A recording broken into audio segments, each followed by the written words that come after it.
Hi guys, this is Mateusz Myślicki, meme, and this is Weekly Daily, round one of the blog daily. I'm gonna be recording 2 rounds from the playback, from the replay, cause I didn't notice that my mic is broken, so I have to change it and I have to re-record it. So hopefully it doesn't change that much.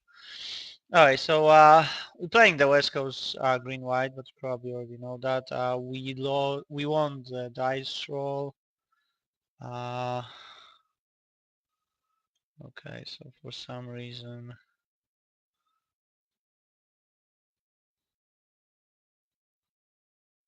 Right, and I kept a hand of 3 2-mana spells and 4 lands.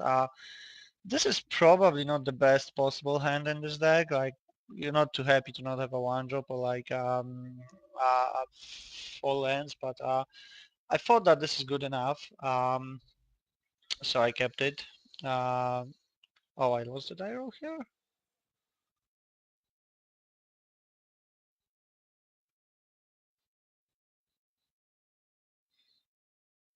Oh, so I'm here. I'm on the top for some reason. Sorry for that. I was unsure what's happening, to be honest. So yeah, so I won the die roll, and this is my hand and my. So our opponent mulligan to 6, but has a 1-drop. We drew an Advent of the Womb, so a very good draw. If we only can draw a green mana source. Our opponent has 2 lands and plays a Voice of Resurgence, so I'm guessing we're playing a mirror here. And I also drew a forest, so I'm feeling pretty good about it. Although I'm already starting having problems how to deal with the Voice of Resurgence, to be honest. So I'm having some hard time here. He's just gonna block with the voice, which is quite surprising for me. I mean, if he blocked with the experiment one and the voice, then I would obviously kill the experiment one. But I mean, just trading the voice for the elemental, well, maybe it is a correct choice, but not sure. I'm gonna play my own voice to have an elemental possibly.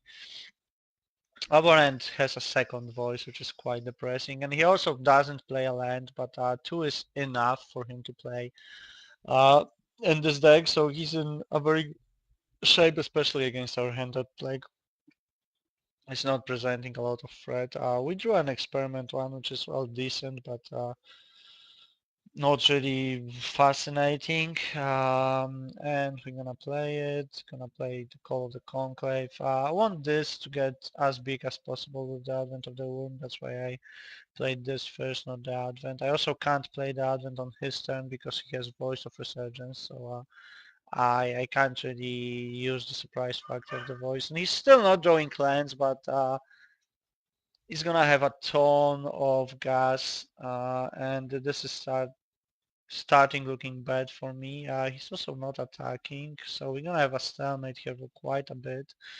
I'm gonna yeah, I don't really know if I can attack. I don't want to attack because he has the second Voice of Resurgence, and if that dies, he's gonna have 2 elementals, which are just gonna be growing. So I'm just sitting here hoping for, I don't know, some kind of miracle, hopefully. And he's still not drawing lands, but he still got a lot of 2 mana spells, and he takes care of our worm.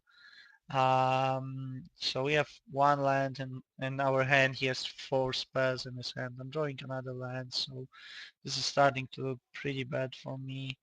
And he's still not playing a land, but he's playing the Gyre Sage right now. So actually, this is like the first play that shows that this is not a 75 card mirror or even not like an exact mirror. He's playing Gyre Sage, so he's gonna be more mid-range, which is not good news for us because being more aggressive is not where you want to be in this matchup. And right now he's gonna play a Centaur, still no attacks. Just thinking about it, but not attacking. I'm not sure why he isn't attacking. He probably should be bashing with this and just like dealing damage. I'm drawing a frontline medic here, nothing really special, and He's gonna play. Yeah, he's gonna play. Oh no, not yet. So this is an elephant. He gets to evolve everything and attacks with his 8/8 elemental at last. So my forces are gonna be shrinking a lot. I'm drawing a not very relevant Dryad militant, and he's gonna play. Like this was looking as a game over anyway right now. Yeah, he's gonna play an elephant, and at some point he's gonna play exactly a V2 Gazi Guild Mage. So this is one card I discarded. Like I immediately ignored the West Coast list in the sideboard. I haven't seen him sideboarding it once. It didn't seem to do anything in the matchups he was playing, although I must admit that it's gonna do a ton of work for my opponent in every game he's gonna cast, and he's gonna cast it in every game. So right now, between the Gyre Sage and the Vito Gazi Guild match, I'm starting to realize that this is really not a good matchup, and I'm gonna be in a deep trouble, and it's gonna be hard to win this because I don't really have a sideboard plan against it.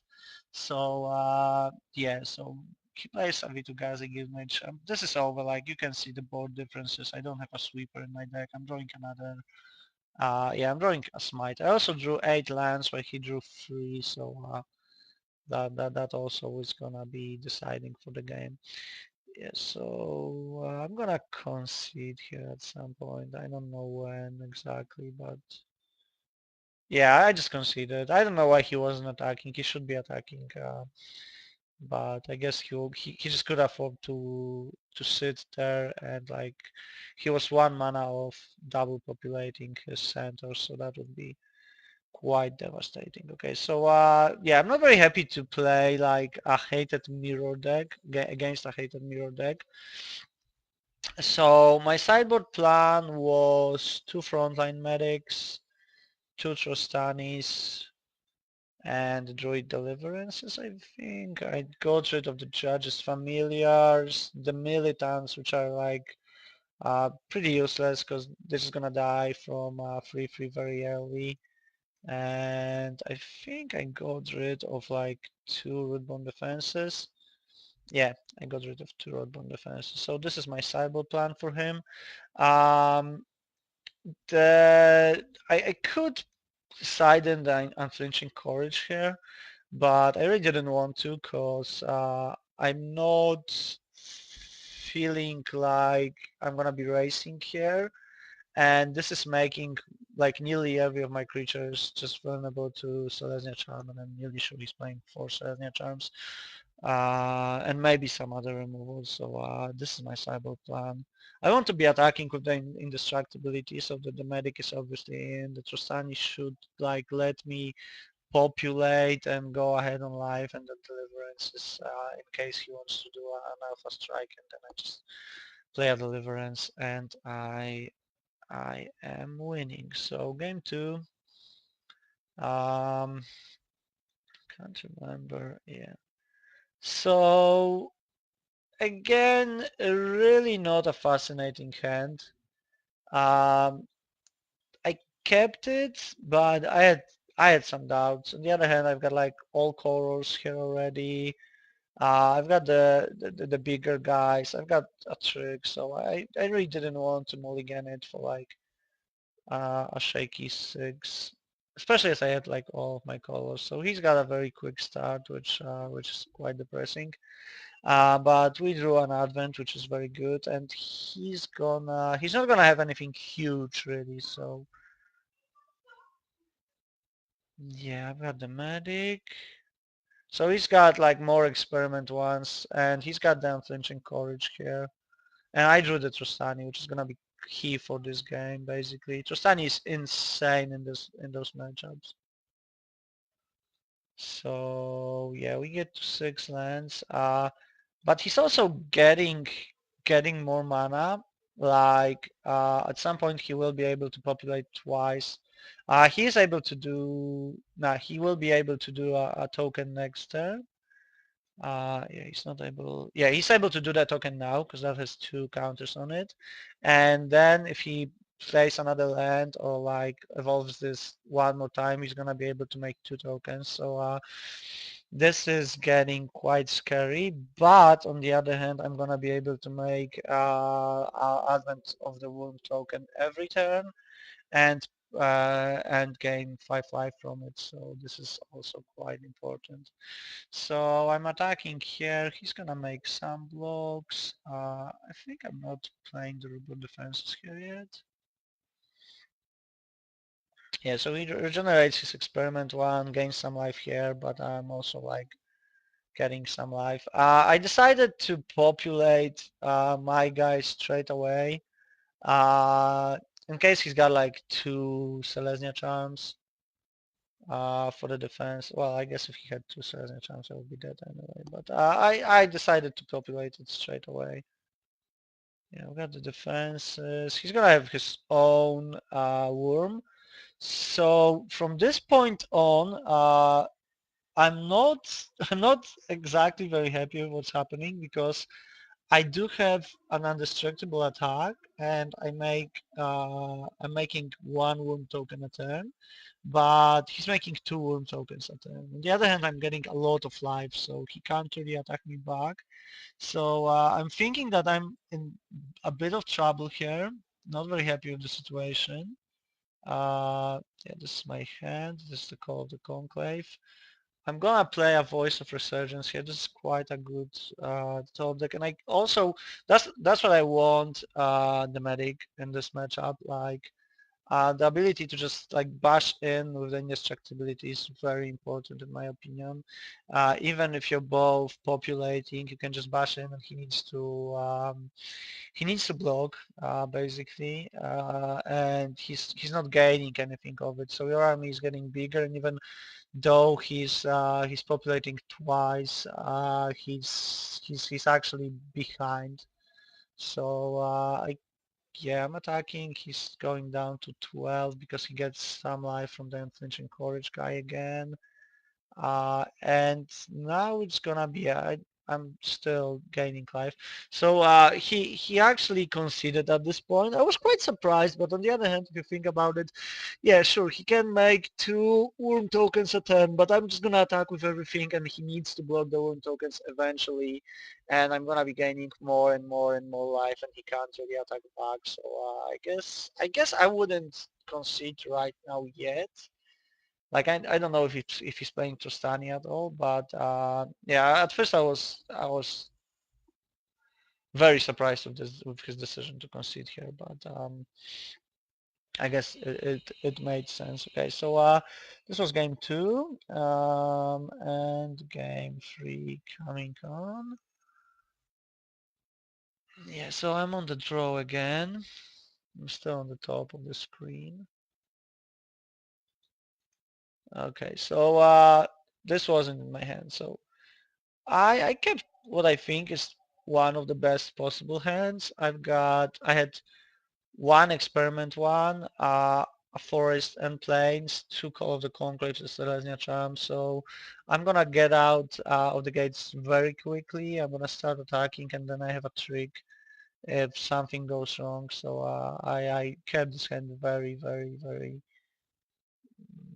happily. So he's got a slow start with only second turn Gyre Sage. He's not doing a lot more. I think I'm gonna just keep attacking here with both of my guys. He does a strange thing here. He blocks my center for some reason instead of experiment one. I'm nearly sure this is not correct because, well, I guess I could theoretically just regenerate this, and but then he's not losing a guy, and I'm losing my best guy. So not sure what he did here. Also, I had one of the best drones in my deck. I drew Trostani's Lesnia Voice and the Advent of the Womb. This is the cards I kept. This is the cards I drew. So I'm just hoping for a forest here or some other kind of land. I'm getting the Lonely Guild Gate in my deck. Yeah, I didn't attack here Cause I was actually thinking he's gonna have the Advent of the Worm, and even though I had the Selesnya trying to kill it, this guy would get to a 3-4 and block one of my guys. So I saw the thing he wants to play, and I decided that I won't get surprised. And this is a play where I was really surprised, and also it was a very good play against me because he played arrest on my Trostani. So Trostani is still on the board, it's still gaining life, but it doesn't do anything else, it doesn't populate. That's like the main thing. And I have another Trostani in my hand, but I can't play it because there's already one Trostani on my board. So I actually was quite unhappy with this because this meant that I might start losing soon as I can't populate, and he will be able to populate his center twice soon. But I drew Rulborn Defenses, so I have one Advent of the Womb already in my hand, and I've got the Rulborn Defenses in my hand, so I can play an Advent of the Womb at the end of his turn, and then proceed. So I'm just attacking with a 4-4 here because it got bigger by Trostani. I'm also playing the Worm. Yeah, so he's getting the center here. He can, if he draws another land, he can double populate it. But I'm actually gonna attack here, and he's gonna block, and my reborn defense actually is gonna win this game because he's gonna be too much behind on life, and I'm gonna expand my board instead of losing guys. So yeah, just casting I don't need the Trostani's ability to populate actually. Yeah. So we managed to win this, although I'm pretty sure that this matchup was pretty bad. Like I really don't want to be playing against the V2 Gazagiv match, and after this game I decided that I probably need about like 3 of them in at least sideboard. Maybe I want to trade some creatures from the main deck for them. Because against Esper they're pretty bad. They're like grizzly bears against Esper, but against decks like that they're like game breakers. If I had like Trostani and V2 give match, or if my opponent at any point had drawn Trostani, it would be very, very ugly. So yeah, we won round one, but I was quite surprised with the first pairing with the Gyre Sages and stuff like that. So yeah, I decided that that I probably need more hate for those decks in the sideboard. Sorry for that. If I don't want to be losing against them actually, so I'm probably gonna be putting 3 to Kazik mages against them. Alright, so thanks for watching round one. See you round two.